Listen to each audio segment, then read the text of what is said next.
कि आज महाराणा प्रताप की ग्रेगोरियन कैलेंडर के आधार पर पुण्यतिथि आज है। सबसे पहले तो कालजयी युग पुरुष महाराणा प्रताप को श्रद्धांजलि अर्पित करता हूँ और इसके साथ ही आज हम हल्दी घाटी युद्ध क्षेत्र से जुड़े हुए भौगोलिक क्षेत्र, वहाँ की समस्याओं के विषय में ठाकुर बलवंत सिंह जी झाला शिष्य द्वारा जो एक जिज्ञासा जाहिर की गई है उसके ऊपर चर्चा करेंगे। जैसे आपने अभी फरमाया कि आज 19 जनवरी और महाराणा प्रताप की पुण्यतिथि है और हल्दी घाटी के ऊपर ऐतिहासिक जगह है वो, जहाँ हल्दी घाटी में अकबर के साथ में युद्ध लड़ा गया था। तो अभी 2 महीने पहले टाइम्स ऑफ इंडिया के अंदर एक अखबार में खबर छपी थी कि हल्दी घाटी के अंदर किसी तरह की कोई एक्टिविटीज़ नहीं की जाए, जबकि हाई कोर्ट ने इसके ऊपर संज्ञान भी ली कि भाई इसके ऊपर किसी तरह की कोई एक्टिविटी नहीं की जाए। तो राज्य सरकार द्वारा अभी जो मेवाड़ सर्किट का काम चालू किया जा रहा है, इस पर क्या प्रभाव पड़ेगा, आपका क्या विचार? इस विषय पे चर्चा करने से पहले हमें हल्दी घाटी का जो सामरिक क्षेत्र है, जो युद्ध क्षेत्र हम कहते हैं, उसकी भौगोलिक स्थिति पे विचार करना पड़ेगा। अगर हम भौगोलिक स्थिति पे जाएं तो सबसे पहले ये है कि 18 जून 1576 को हल्दी घाटी का युद्ध हुआ था। उसके पहले वहाँ मुगल सेना द्वारा किस तरह से मोर्चाबंदी की गई थी और मेवाड़ की सेना द्वारा कैसे मोर्चाबंदी की गई, इस विषय को जानना जरूरी है।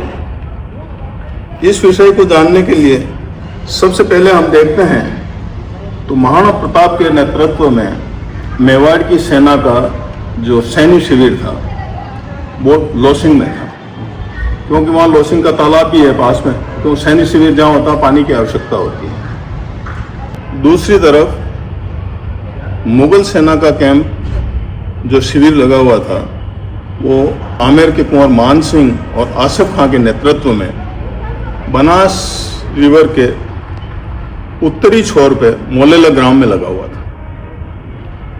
तो ये 18 जून के पहले मोर्चाबंदी हो गई थी और 17 जून को सायंकाल में दोनों तरफ से, महाराणा प्रताप की तरफ से महाराणा प्रताप, झालामान, हकीम का सूर और अपने कुछ विश्वस्त सैनिकों के साथ में हल्दी घाटी क्षेत्र में कि कल कैसे युद्ध लड़ा जाएगा इसका निरीक्षण करने पहुंचे थे। वहीं उसी समय आमेर का कुंवर मान सिंह अपने 1000 सैनिकों के साथ में हल्दी घाटी युद्ध क्षेत्र में ही निरीक्षण करने के लिए निकला था कि कल का युद्ध होगा तो उसमें क्या रणनीति अपनाई जाए, किस रास्ते से हमें आगे बढ़ना है। संयोग से उस समय हकीम खां सूर की नज़र पड़ी मान सिंह पे और हकीम खां सूर ने महाराणा प्रताप से ये बताया कि हुक्म, ये अभी अच्छा समय है, मान सिंह आया हुआ है और कल के युद्ध की बात तो कल होगी, परंतु आज ही इसका काम तमाम कर दिया जाए तो कल हमें युद्ध लड़ने की जरूरत ही नहीं पड़ेगी और मुगल सेना भाग खड़ी होगी। लेकिन महाराणा प्रताप ने कुछ कहते या विचार करते उसके पहले ही झालामान ने कहा कि हकीम खां, आप कह रहे हो वो बात ठीक है, परंतु हम क्षत्रिय हैं इसलिए हम पीछे से घात नहीं करते। कल का जो निर्णय होगा वो कल देखा जाएगा और युद्ध क्षेत्र में आमने सामने ही होकर हम लड़ेंगे। तो ये चीज़ 17 तारीख को समाप्त हो जाती है। उसके बाद में अब भौगोलिक क्षेत्र को देखें तो जो लोसिंग से हम आगे बढ़ते हैं सांगट, मेवाड़ की सेना ने सांगट से वाटी, डाबून, सलोदा उत्तर पश्चिम की तरफ हल्दी घाटी को और दूसरी तरफ कालोड़ा से सेमल और ऊनवास, इस क्षेत्र से पूरे क्षेत्र में मोर्चाबंदी कर रखी थी। तो ये जो क्षेत्र है लगभग करीब 20 से 25 स्क्वायर किलोमीटर का क्षेत्र है जिसमें मेवाड़ की पूरी हल्दी घाटी क्षेत्र पे मोर्चाबंदी थी। अब जब दूसरे दिन का युद्ध शुरू होता है, उसके पहले युद्ध में घायल हुए सैनिकों को जो प्राथमिक चिकित्सा दी जानी थी, उसके लिए महाराणा प्रताप ने कालोड़ा में चिकित्सा शिविर लगाया हुआ था। दूसरे दिन सुबह जब दोनों सेनाएं आगे बढ़ी तो महाराणा प्रताप की सेना ने मार्च किया लॉसिंग से कालोड़ा होके वलीचा होते हुए हल्दी घाटी के मुहाने पे जाके और सुबह जल्दी सूर्योदय से पहले मोर्चा ले लिया था। और दूसरी तरफ मुगल सेना ने अपना मोर्चा खमनौर से आगे बढ़ करके, जिसे हम आजकल शाही बाग कहते हैं, उस जगह मुगल सेना ने मोर्चा ले रखा है। तो ये तो सैन्य स्थिति हो गई और ये भौगोलिक क्षेत्र हो गया। ये कुल हो सकता है कि 25 से 30 स्क्वायर किलोमीटर का एरिया हो, जिसमें मेवाड़ की तरफ से पूरी घाटी में मोर्चाबंदी थी। अब समस्या क्या है अभी वर्तमान में हल्दी घाटी की? हल्दी घाटी का जो उच्च न्यायालय ने संज्ञान लिया है, उस टाइम्स ऑफ इंडिया की खबर के अनुसार, उसमें यह है कि उस क्षेत्र में जहाँ वलीचा से लेकर के रक्त तलाई तक जो एरिया है, इसमें जहाँ जहाँ भी अतिक्रमण है उनको हटाया जाए। रास्ते की साफ सफाई व्यवस्था ठीक होनी चाहिए ताकि वहाँ जो पर्यटक आते हैं उनको सुविधा मिले। और दूसरा, जहाँ भी रक्त तलई खमनौर में या वलीचा में पानी के भराव की जो स्थिति खराब है, उसको क्या है कि उसका ड्रेनेज ठीक करके नाला निकाल के सफाई व्यवस्था ठीक की जाए। अब इसके लिए ये उच्च न्यायालय ने जब तक सुनवाई होकर फैसला नहीं हो जाता तब तक के लिए रोक लगा दी है कि वहाँ कोई गतिविधियां नहीं की जाए। अब गतिविधियों के क्षेत्र की बात करें कि इसके लिए कौन कौन जिम्मेदार है, तो पहले हम बात करते हैं रक्त तलई की। रक्त तलई पुरातत्व विभाग भारत सरकार के द्वारा संरक्षित क्षेत्र है, उसमें कोई भी एजेंसी कोई काम नहीं कर सकती। और उसमें पुरातत्व विभाग जो भारत सरकार का है, वो रख रखाव और मरम्मत का कार्य वही कर सकता है। तो वहाँ राज्य सरकार द्वारा या किसी दूसरे के द्वारा कोई गतिविधि नहीं हो सकती। अब जहाँ तक रक्त तलई में अप्रोच का सवाल है, तो वहाँ क्या है कि अप्रोच सही नहीं है, रास्ता साफ नहीं है, अतिक्रमण है और भराव, पानी के भराव की समस्या है। तो उसके लिए क्या है कि वहाँ की पंचायत समिति का विकास अधिकारी और वहाँ का तहसीलदार खमनौर का, ये दोनों जिम्मेदार हैं कि उस जो संरक्षित क्षेत्र से भारत सरकार संरक्षित क्षेत्र बाहर जो एरिया है उसका रखरखाव और सफाई व्यवस्था और ड्रेनेज की व्यवस्था वो करें। राज्य सरकार के अंतर्गत आती है। तो इसके लिए क्या है कि ये तहसीलदार खमनौर और विकास अधिकारी खमनौर, इनको पाबंद किया जा सकता है और वो जिला कलेक्टर राजसमंद के माध्यम से। दूसरा, जहाँ तक मामला है पर्यटन विभाग का, तो पर्यटन विभाग का वहाँ चेतक चबूतरा और कुछ पुराना म्यूजियम का स्थान है और उसके अलावा महाराणा प्रताप की जो पहाड़ी पे स्टेचू है। इसके अलावा अभी ज़्यादा कुछ वहाँ है नहीं, एक्टिविटीज़ नहीं है। तीसरी बात है कि हल्दी घाटी विकास के लिए जो राजस्थान धरोहर एवं प्रोन्नति प्राधिकरण जो बना है, उसमें जो महाराणा प्रताप सर्किट योजना में विकास की जो योजना बनी है, तो उनके लिए अब नए सिरे से प्रस्तावित कार्य है, उनको भूमि भी आवंटन हुआ है। तो उसके अंतर्गत जो भी महाराणा प्रताप से संबंधित वहाँ म्यूजियम बनाना है या कोई चित्र प्रदर्शनी लगानी है या कोई वहाँ आवागमन की सुविधा करनी है या अन्य सुविधाएं जैसे खाने पीने की है, इस तरह से सुविधाओं का विकास करना है, चेतक स्मारक का विकास करना है, ये सभी क्या है कि धरोहर संरक्षण एवं प्रोन्नति प्राधिकरण राजस्थान सरकार के माध्यम से किया जाएगा। अब इस क्षेत्र को भारी वाहनों से कैसे बचाया जा सकता है? क्यों कि अभी जो मेगा हाईवे 162 निकला है वो करीब 100 फीट चौड़ा प्रस्ताव था, परंतु आज से 6-8 महीने पहले महाराणा विश्वनाथ सिंह जी मेवाड़ जो नाथद्वारा से विधायक भी हैं, उनके संज्ञान में जब ये बात आई तो NHAI के अधिकारियों को पाबंद किया और उसमें मुझे भी भेजा। प्रताप गौरव केंद्र से विवेक जी भटनागर हैं जो आर्कियोलॉजी का और हिस्ट्री का अच्छा नॉलेज रखते हैं, वो भी मेरे साथ थे। हम गए, प्राधिकरण के अधिकारियों से बात की, वहाँ के स्थानीय तहसीलदार से बात की और सबसे बात करके ये कहा कि इसको जो अभी रोड 7 मीटर चौड़ा हो गया है इसको यहीं रोक दिया जाए, अब इसको इसके बाद में अधिक चौड़ा नहीं किया जाएगा। उसको क्या है कि महाराणा साहब ने PWD मंत्री को भी पत्र लिखा और वो काम क्या है कि वहाँ हो गया, परंतु ये भविष्य में प्रस्तावित है चौड़ा होना। तो अब इसके लिए एक ही सुझाव है कि ये जो हल्दी घाटी का जो रोड है अभी दर्रे के मध्य में निकल रहा है, इसको क्या है कि पर्यटन विभाग को सौंप दिया जाए और वैकल्पिक व्यवस्था के हिसाब से जो हमारा लॉसिंग से सांगट कालोड़ा होके हल्दी घाटी खमनोट जो रोड आ रहा है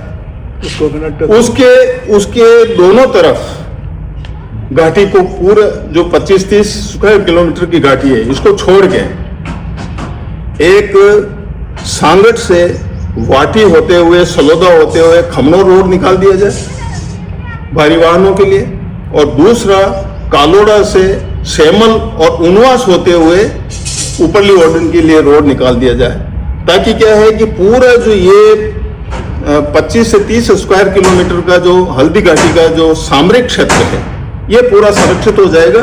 और इसमें क्या है कि हमेशा के लिए संरक्षित भी हो जाएगा और उसमें जो विकास की जो पर्यटक आते हैं वो पैदल जो करते हैं, ट्रैकिंग करते हैं, उसके लिए क्या है कि इस घाटी का डेवलपमेंट हो जाए। तो भविष्य के लिए यही है और न्यायालय से भी हम यही निवेदन करेंगे कि वैकल्पिक मार्ग दोनों तरफ निकाल दिया जाए घाटी के, ताकि घाटी के चारों तरफ दोनों तरफ मार्ग निकल जाएगा तो उससे क्या है कि भारी वाहन वहां से निकल जाएंगे और पर्यटकों के जो वाहन हैं वो खमनों से लेके बलीचा तक और कालोड़ा तक वो पर्यटकों के लिए पूरा यह क्षेत्र सुरक्षित हो जाएगा। तो इस तरह का एक हम सुझाव देते हैं कि चाहे राज्य सरकार संज्ञान ले चाहे उच्च न्यायालय संज्ञान ले, परंतु इस तरह से होगा तो ये घाटी हमेशा के लिए सुरक्षित हो जाएगी और इसका विकास भी अच्छी तरह से होगा।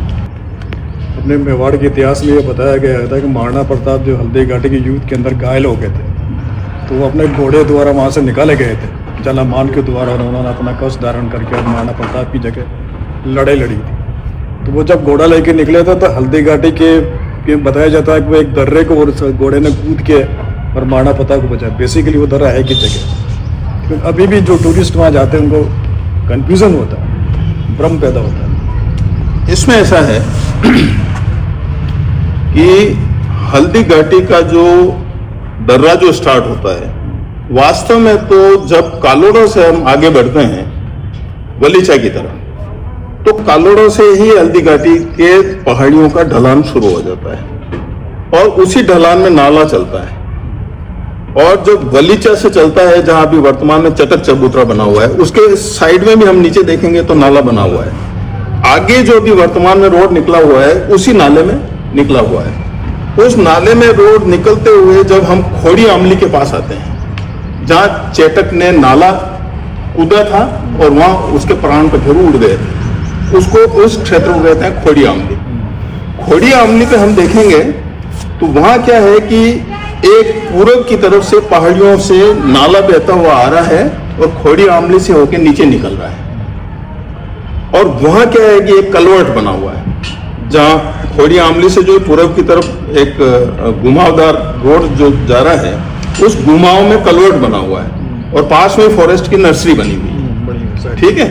अब वहां से जब उस कलवर्ट से ऊपर चढ़ते हैं तो क्या है कि वो जो नाला जा रहा है हमारा जो 400-500 साल से जो रास्ता है हमारे जितने भी पहाड़ों से रास्ते हैं वो नाले के किनारे किनारे ही चलते हैं और जो हल्दी घाटी का दर्रा जिसको कहते हैं वो खोड़ी आमली जो बलीचा से शुरू होता है, वो खोड़ी आमली होते हुए उस नाले के अंदर होते होते ही हम जहाँ शाहीबाग कहते हैं वहां तक वो नाला जा रहा है। तो पुराना आवागमन का साधन चाहे घोड़े से हो, चाहे ऊंट से हो, चाहे बैल से हो और चाहे पैदल हो, बैलगाड़ी नहीं जाती, पैदल हो, ये उसी नाले के थ्रू जाता था। जब महाराणा प्रताप की जो सेना ने जो कूच किया था वो भी इसी दर्रे से कूच किया था और मुहाने पे जाके मोर्चा लिया था। फिर ये नेशनल हाईवे वाला रोड किधर से निकाल रहे हैं? अब क्या है कि अब भी जो रोड जिसको हल्दी घाटी लोग समझते हैं और कहते हैं, तो इस विषय में अब भी हमारे बाहर के लोगों को तो ठीक है, मेवाड़ के 98% लोग नहीं जानते हैं कि हल्दी घाटी कौन सी है, दर्रा कौन सा है। अब क्या है कि ये जो हमारा आवागमन का जो रास्ता बंद हुआ है वो क्या हुआ कि भारत की आजादी के बाद में जो राष्ट्रपति राजेंद्र प्रसाद थे वो 1967 में पहली बार जून महीने में हल्दी घाटी का अवलोकन करने के लिए आए थे। उस समय में क्या किया कि यहाँ के पर्यटन इसने पीडब्ल्यूडी विभाग ने वो जो खोड़ी आमली वाला जो पानी का नाला और दर्रा नीचे जा रहा है उसके वहीं से जो एक पहाड़ी का पूरब की तरफ की पहाड़ी का ढाल है उसको काट के एक बैलगाड़ी और जीप निकल जाए ऐसा रास्ता बनाया और उसमें क्या है कि उसकी पीली है मिट्टी, तो लोग ये समझते हैं कि यही हल्दी घाटी है। तो जो 1945 के बाद में जन्मे लोग हैं मेवाड़ में भी वो भी वही जानते हैं कि हल्दी घाटी ये है, जबकि हल्दी घाटी का दर्रा अलग है और घाटी में जो मार्ग निकाला गया है 1967 में वो मार्ग अलग है। अब राजेंद्र प्रसाद जब आए तो उस समय क्या होता है कि वहाँ महाराणा भगवत सिंह जी मेवाड़ भी उनके साथ थे, तो दूसरी तरफ जयपुर के महाराजा मान सिंह द्वितीय भी राजेंद्र प्रसाद के साथ थे और जो आज हम शाहीबाग कहते हैं वहां पे खुले आकाश के नीचे वो तीनों ने बैठे थे। तो उसी टाइम महाराणा भगवत सिंह जी के साथ में नाथूदान जी मैहरिया जो मेवाड़ के वीर रस के कवि हैं जिनके जिह्वा पे सरस्वती बैठी हुई थी और वो तत्काल उनसे कोई कहता और वो उसी टाइम दोहे बना के सुना देते थे। तो महाराणा भगवत सिंह जी ने नाथूदान जी से कहा कि नाथूदान जी यहाँ इस हल्दी घाटी के मैदान में आप हमें क्या सुनाना चाहोगे? तो उन्होंने तत्काल एक जवाब दिया कि मान भगवत मिलिया इनमें हान में लाभ। मतलब आज की तारीख में जो मेवाड़ का महाराणा भगवत सिंह और महाराजा मान सिंह द्वितीय जयपुर का आमेर का जो मिल रहे हैं इसमें कोई हानि और लाभ नहीं है, इसका कोई महत्व नहीं है। इसका कारण क्या है? तो फिर उन्होंने दूसरा श्लोक का जो दूसरा भाग है वो सुनाया, अगर मान पता मिल जावता तो मिट जाती मुगला। आज से 491 वर्ष पहले अगर आमेर का कुंवर मान सिंह और महाराणा प्रताप मिल जाते हैं तो मुगल नष्ट हो जाते हैं हमेशा के लिए। इसलिए आज महाराणा भगवत सिंह जी के और महाराजा मान सिंह द्वितीय के मिलने से कोई हानि लाभ नहीं है। फिर उन्होंने क्या है कि दूसरा दोहा सुनाया राष्ट्रपति राजेंद्र प्रसाद को संबोधित करते हुए, हे राष्ट्रपति राजेंद्र तू हो तो उन बेल, मतलब जो हल्दी घाटी का युद्ध हुआ था 1576 में, उस समय है राष्ट्रपति राजेंद्र तेरा जैसा व्यक्ति या तू स्वयं होता मान सिंह और महाराणा प्रताप के दोनों के आपस में मैत्री संबंध करवा देता तू, ये मुझे विश्वास है। ये राष्ट्रपति को संबोधित करते हुए सुनाया था। तो इसलिए ये दर्रे की कहानी अलग है और सड़क की कहानी अलग है। अब क्या होता है तो ये सड़क चौड़ी कैसे हुई? फिर क्या होता है कि 1576 में हल्दी घाटी का युद्ध हुआ था और 1976 में हल्दी घाटी का चतुर्शती समारोह राजस्थान सरकार द्वारा मनाया गया था। उसमें तत्कालीन प्रधानमंत्री इंदिरा गांधी स्वयं इस युद्ध क्षेत्र में उपस्थित हुई और वहां झालामान जो पुस्तक नाथूदान जी मैहरिया द्वारा लिखी गई थी उसका युद्ध क्षेत्र में विमोचन हुआ। तो ये एक पहली पुस्तक है जालामान जिसका किसी भारत के प्रधानमंत्री ने किसी युद्ध क्षेत्र में उपस्थित होकर विमोचन किया। संवाददाताओं को भी प्रेजेंट थे। हाँ, तो उसमें वैसे जालाओं के 3 जने तो मुख्य 4 जने प्रेजेंट थे। बड़ी सादरी राजराणा हिम्मत सिंह जी, दूसरे राजराणा ताना हरि सिंह जी, गोकुंदा राज और ठाकुर साहब श्री विजय सिंह जी जाला, ये उसमें उपस्थित थे उस कार्यक्रम में। ये ऐतिहासिक हल्दी घाटी युद्ध जो हुआ अपना मेवाड़ का, वो कितने चरण में हुआ? ऐसा है कि अगर हम 18 जून 1576 ईस्वी के दिन सुबह सूर्योदय के बाद ये घड़ी 2 घड़ी 3 घड़ी सूर्योदय हो गया था, क्योंकि लगभग 1 घंटे तक तो दोनों तरफ की सेनाएं ये देखती रही कि पहले आक्रमण कौन करेगा। तो वो घंटे भर का समय तो सूर्योदय के बाद ऐसे निकल गया। फिर उसके बाद में अचानक क्या होता है कि महाराणा प्रताप के साथ जो बाईं तरफ की हरावल है उसमें झालामान के साथ में हकीम का सूर अपने 150 सैनिकों के साथ में था। तो जो हल्दी घाटी के मुहाने से निकलते हैं तो वह निकलने की जगह कम थी, क्योंकि महाराणा प्रताप के जो आगे हरावल था वो उस मुहाने में निकल सकता था, और जो बाईं तरफ का हरावल था उसमें झालामान और हकीम का सूर और ये लोग थे, तो वहां उनको निकलने की जगह नहीं थी। तो हकीम का सूर अपने 150 आदमियों की टुकड़े, सैनिकों की टुकड़ी के साथ में इस छोटी पहाड़ी के दूसरी तरफ से निकला। तो वो क्या है कि अचानक मुगल सेना के सामने चला गया। हमारी इधर से तो हमारी हरावल पहुंचे, उसके पहले वो चला गया। तो फिर क्या हुआ कि वो युद्ध ऐसा अचानक शुरू हो गया, और वो पहला प्रहार इतना जबरदस्त था कि मेवाड़ की सेना ने पहला प्रहार ही ऐसा किया कि वहां से मतलब यूं समझे आप कि आधे घंटे के अंदर अंदर ही मुगल फौज भाग करके 8-10 कोस दूर भाग गई। मौलाला शिविर से भी, बनास के पार मौलाला शिविर जहां मुगलों का शिविर था, उससे भी पार भाग गई। तो उसका आंखों देखा हाल क्या है कि जो बदायूनी जो कोर्ट हिस्टोरियन था अकबर का, वो इस हिस्ट्री को लिखता है कि मेवाड़ की सेना का पहला प्रहार ऐसा था कि हमारा हरावल तो बिखर गया और 8-10 किलोमीटर तक हमारी सेना भाग खड़ी।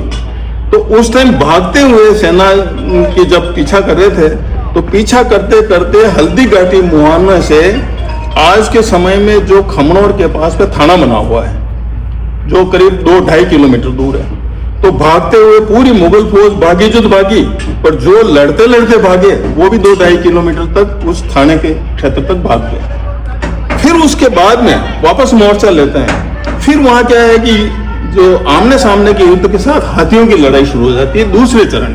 तो पहले चरण का युद्ध तो हल्दी घाटी मुहाने से शुरू होता है, और दूसरे चरण का युद्ध होता है हाथियों की लड़ाई से, जो खमनौर का आजकल थाना बना हुआ है 2.5-3 किलोमीटर दूर, वहां होता है। तो पहले चरण में मुगल सेना भागी, दूसरे चरण में फिर हाथियों का युद्ध हुआ, आमने सामने का युद्ध हुआ, उसमें फिर भागे, और तीसरे चरण का युद्ध हुआ जिसमें मानसिंह पे महाराणा प्रताप ने हमला किया था। वो रक्त तलाई पे हुआ था। तो वो वहां से भी, थाने से वो रक्त तलाई भी 1.5 किलोमीटर, तो 1.5 किलोमीटर फिर भागे। तो मुगल सेना प्रथम चरण में भागी, द्वितीय चरण में भागी, और तृतीय चरण में भी बनास पार तक, बनास के किनारे तक रक्त तलाई तक पहुंच गई थी। अब जब मानसिंह पे महाराणा प्रताप हमला करते हैं भाले से, उस टाइम तक महाराणा प्रताप के भी 7 घाव लग चुके थे, और जब महाराणा प्रताप ने हमला किया तो मानसिंह का हाथी बिदक गया और वो वहां से चला गया। तो मानसिंह ने, महाराणा प्रताप ने हमला किया, उसके बाद में युद्ध क्षेत्र छोड़ दिया था और अपने शिविर में चला गया। और उसके बाद में उसी समय मुगल सेना ने महाराणा प्रताप को घेर लिया। तो जब ये स्थिति देखी तो झालामान ने महाराणा प्रताप से निवेदन किया कि आपका बचना, आगे युद्ध लड़ने के जरूरी है, और अब क्या है, आज का युद्ध समाप्त हो रहा है, आप बाहर निकलो। तो महाराणा प्रताप नहीं माने। इस पर क्या है कि झालामान ने हकीम का सूर से कहा कि चेतक की वाग पकड़ो लगाम, और इसका चेतक का मुंह घुमाओ, और फिर भामाशाह और ताराचंद को कहा कि अपनी सैन्य टुकड़ी के साथ में महाराणा प्रताप के पीछे से कवर दो, ताकि महाराणा प्रताप पे कोई हमला नहीं करे, और युद्ध क्षेत्र पे आप तीनों की जिम्मेदारी इनको बाहर निकालो। तो जब वाघ पकड़ के चेटक का मुंह मोड़ दिया और उसके बाद भामाशाह ने और ताराचंद ने कवर दिया पीछे से सैनिक टुकड़ी के साथ में, और महाराणा प्रताप को वहां निकाल दिया, तो हकीम का सूर वापस जालामान के साथ मिल गया और अंतिम चरण का युद्ध वहां रक्त कलह में समाप्त होता है। तो अब कहते हैं कि मुगल सेना जीत गई। तो मुगल सेना कैसे जीती? मुगल सेना प्रथम चरण में भागी, दूसरे चरण में भागी, तीसरे चरण में भागी, और मान सिंह पर जब हमला हुआ तो मान सिंह खुद अपने शिविर में चला गया। तो फिर ये एक तरफा निर्णय कैसे हो गया? अब एक बात और आती है, अगर मुगल सेना नहीं भागती और नहीं हारती तो अकबर जब मान सिंह को भेजा तो वो अजमेर में बैठा बैठा क्या कर रहा था? जब चित्तौड़ में 77-68 में युद्ध हुआ और चित्तौड़ पे कब्जा किया, तो अकबर को पता था कि चित्तौड़ किले पे कब्जा करने में मुझे 4 महीने लगे, 30,000 फौज थी उसके बाद। तो अकबर को यह पता था कि मैं अगर युद्ध में चला गया तो हो सकता है मैं क्या है कि इस मेवाड़ के युद्ध में उलझ जाऊं, दिल्ली का मेरा तख्त तो उल्टा हो जाए, इसलिए वो अजमेर में बैठा, वो लड़ने खुद नहीं आए। और जब मान सिंह और आसिफ खां और मुगल सेना यहां से हार के भागी, तो फिर अकबर ने उनकी डोरी बंद कर दी वहां कि तुम हार के कैसे आए मेरे पास। तो उस हार के कारणों को ढूंढने के लिए अकबर फिर सितंबर अक्टूबर में मोही के रास्ते आता है और वो खमनोर में देखता है कि वास्तव में यहाँ की स्थिति क्या है और मेरी सेना हारी कैसे इतनी सेना होते हुए भी। फिर उसके बाद में जिसको शाही बाग कहते हैं, ये सामरिक पड़ाव का क्षेत्र था। शाही बाग तो क्या है कि इन्होंने आजादी के बाद में जो भारत सरकार के पुरातत्व विभाग वालों ने और इतिहासकारों ने गलती करके एक शोहरत के लिए शाही नाम दे दिया उसको, वरना शाही बाग नाम की कोई चीज नहीं है। उसको आज भी इस कलंक को हटाना चाहिए। वो क्या है कि सामरिक पड़ाव है, वो व्यापारिक पड़ाव है, और वो यात्रियों का जब इस बात से निकलते थे तो वहां विश्राम स्थल था। तो उसका वास्तव में जो नाम है वो सामरिक विश्राम स्थल है, और वहां अकबर ने भी विश्राम किया और उस एरिया को देखा। खमनोर में विश्राम किया, खमनोर को देखा, रक्ततलई को देखा, उसने इस हल्दी घाटी मुहाने को देखा। फिर गोगुंदा से भी भागे ये 3 महीने मार खा के, तो गोगुंदा भी गया, और गोगुंदा के बाद में अकबर उदयपुर भी आया और फिर बांसवाड़ा के रास्ते चला गया। तो अकबर जब खुद फौज लेके आया तो उसने युद्ध क्यों नहीं किया मेवाड़ में? तो अकबर जो वापस यहाँ आया था हल्दी घाटी युद्ध के बाद में, वो इसलिए आया था कि हमारी सेना हारी कैसे, वो हार के कारणों को ढूंढते हुए यहाँ आया। फिर उस समय मेवाड़ ने अकबर को क्यों नहीं रोका? उस टाइम नहीं, अकबर को इसलिए नहीं रोका कि ये अगर इसको लड़ना है तो पड़ाव करेगा। उसने पड़ाव तो किया ही नहीं, मेवाड़ चलता रहा। वो तो उस रास्ते के हार के कारणों को ढूंढता हुआ आया कि वास्तव में ये मान सिंह और आसिफ खान झूठ तो नहीं बोल रहे। तो वो तो उस सत्यता को पता नहीं करने आएगा। और अब जब दो उसके कोर्ट हिस्टोरियन अबुल फजल है और एक इधर आंखों देखा हाल लिखने वाला बदायूं है, तो बदायूं ने तो लिखा है हमारी सेना भाग गई, जो हमारे इतिहासकार भी मानने को तैयार नहीं। उसका कोर्ट हिस्टोरियन आंखों देखा हाल लिख रहा है। दूसरी तरफ हार के कारणों का जब अकबर को पता लग गया और वापस आगरा जाता है, उसके बाद में उसका अबुल फजल जो कोर्ट हिस्टोरियन है वो लिख रहा है कि हम जीत गए जीत गए जीत गए। इस तरह से इतिहास बनाया गया, और उसी इतिहास को क्या है हमारे तथाकथित इतिहासकार जो हैं बड़ी बड़ी डिग्री लेके बैठे हैं, कॉलेज में प्रोफेसर बन के बैठे हैं और झूठा इतिहास पढ़ा रहे हैं। तो ये तो हमारी मानसिक गुलामी है, हमारे इतिहासकारों की मानसिक गुलामी है। तो जीते हुए को हम हारा हुआ बताना चाहते हैं। जय मेवाड़। जय मेवाड़।